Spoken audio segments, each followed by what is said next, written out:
Bonjour, merci de votre invitation, mais je dois partir à 18h45, donc je vais parler juste quelques minutes et je vais me décentrer un peu par rapport à mon intervention de départ.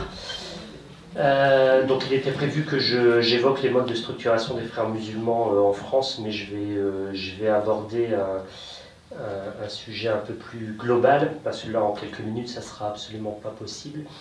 On a eu beaucoup de bonnes interventions, des choses un peu à questionner. On a tout un ensemble d'interventions qui ont bien décortiqué, je pense, la dimension à la fois religieuse, théologique, géopolitique, sociale, etc. Et nous avons eu un intervenant, en l'occurrence Raphaël Yogier, qui soutient la position selon laquelle on ne devrait pas interpréter à travers le filtre théologique ou religieux l'attitude des jeunes qui basculent dans le radicalisme sectaire. C'est assez problématique.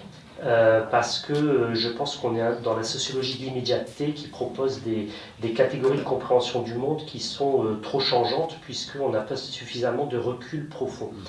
Or, moi je soutiens une position complètement inverse qui consiste à dire qu'aujourd'hui il y a un problème profond qui traverse le monde musulman et qui est en lien avec un paradigme structurant, une vision du monde structurante qui s'est forgée en gros, lors du développement de l'islam, je connaissais Bassam Tahan dans le texte, je l'ai connu à travers la parole, il en a donné quelques exemples tout à l'heure, un paradigme qui est un paradigme hégémonique, fondé sur la domination, qui était commun aux sociétés chrétiennes et musulmanes du Moyen-Âge. C'est quelque chose qui était, je dirais, qui relevait de la normalité durant le Moyen-Âge.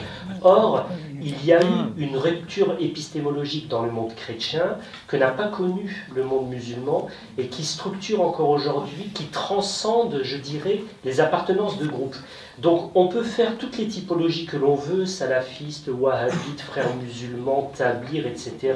On n'aura pas résolu la question plus profonde qui est celle de l'univers de sens. Et je vais vous en donner un exemple très concret.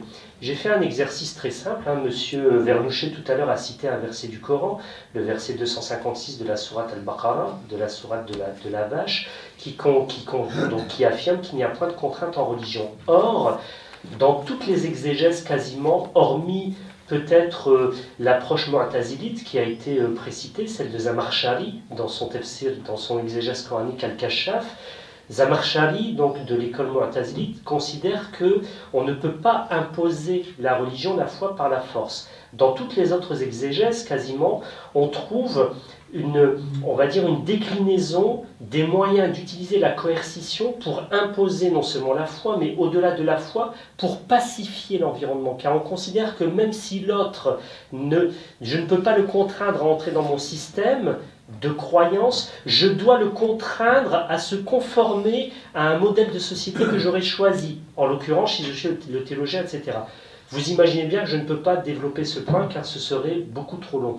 Ce paradigme continue à traverser l'ensemble des appartenances musulmanes, si bien que vous trouvez des musulmans aujourd'hui qui vous disent l'islam c'est pas la violence, l'islam c'est la paix, etc. Oui, effectivement, on peut trouver des sources étymologiques de salam al-islam, sauf que dans l'approche théologique, l'ensemble des théologiens quasiment vous disent al-islam ou al-istislam. Donc l'islam c'est la soumission. Ils ne vont pas vous faire des petites nuances linguistiques, etc. Donc on revient toujours en amont, si vous voulez. Aujourd'hui on devrait creuser un peu plus cet univers de représentation, ce paradigme structurant qui fait que, certes, des gens se réclament d'obédience, des gens se réclament de groupes d'appartenance. Il existe des jeunes qui basculent dans des formes de radicalisme violent, etc. Oui, ils n'ont pas la connaissance théologique, mais ils baignent dans ce paradigme. Ils baignent dans cet univers de représentation. Donc si on note de l'équation cet élément-là, on ne peut pas expliquer l'ensemble de ce qui se passe. On va à chaque fois l'expliquer par la prédominance du modèle du rapport néocolonial, comme le font certains.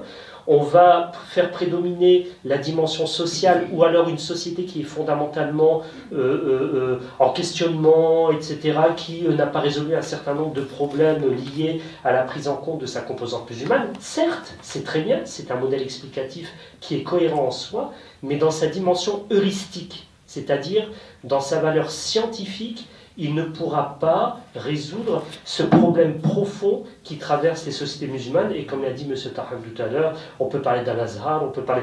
Il y a encore des fatwas qui circulent, des gens qui sont sujets à des pressions, etc. Les grandes autorités religieuses ne réagissent pas par rapport à cela. Donc, ceci étant dit, aujourd'hui, si vous voulez, il y a une grande tension qui existe autour de ce fameux paradigme. C'est-à-dire que nous avions un certain nombre d'intellectuels qui, depuis déjà pas mal de temps, ont remis en cause cela. On a cité Ali Abdelrazir, etc. Là où il faut creuser l'histoire contemporaine, c'est de déconstruire un mythe qui voudrait que les frères musulmans sont le prolongement naturel du réformisme du XIXe siècle.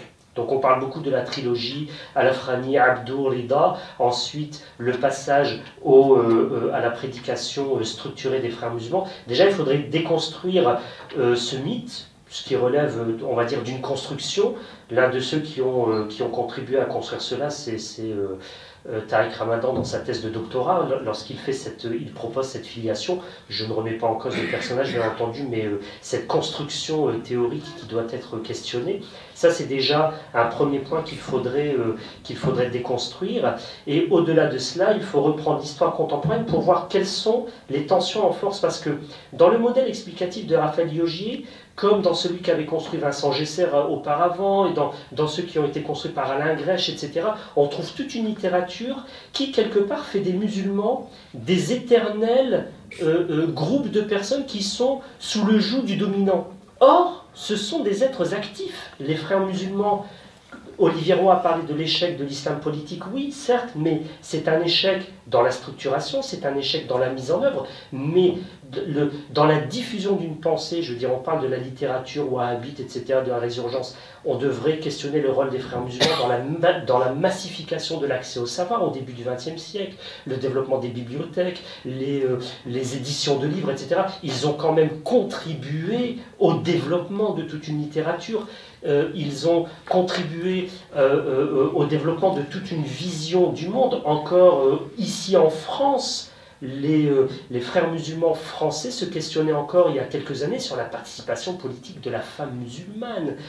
On est toujours dans un même paradigme qui est partagé. Vous voyez, le questionnement est beaucoup plus profond que de savoir si c'est tel groupe, tel autre groupe qui est le précurseur, pas précurseur de telle chose ou de telle autre chose. On est vraiment dans une grande tension qui traverse le monde musulman et je pense qu'il faudrait déjà s'atteler à reprendre la réécriture de l'histoire contemporaine de l'islamisme, ce qu'on appelle l'islamisme avec toutes les nuances que vous avez apportées, madame, précédemment, et on devrait questionner les profondeurs de ce paradigme qui traverse encore aujourd'hui et qui n'a pas connu de rupture épistémologique chez les musulmans, mais pour vous rassurer quand même, il existe aujourd'hui une lecture critique qui émane de théologiens. Et vous avez parlé des frères musulmans qui sont dans le sud de la France, mais il faut quand même reconnaître qu'il y a des théologiens, je pense à Tariq Oubrou et à d'autres, qui sont en train d'opérer une rupture épistémologique, mais pour l'instant à dose homéopathique, car la crise est tellement forte que dès que l'on touche un certain nombre d'éléments de ce paradigme, on se heurte à beaucoup de crispations. Alors, excusez-moi, il est 18h45, moi je dois absolument partir pour prendre un train.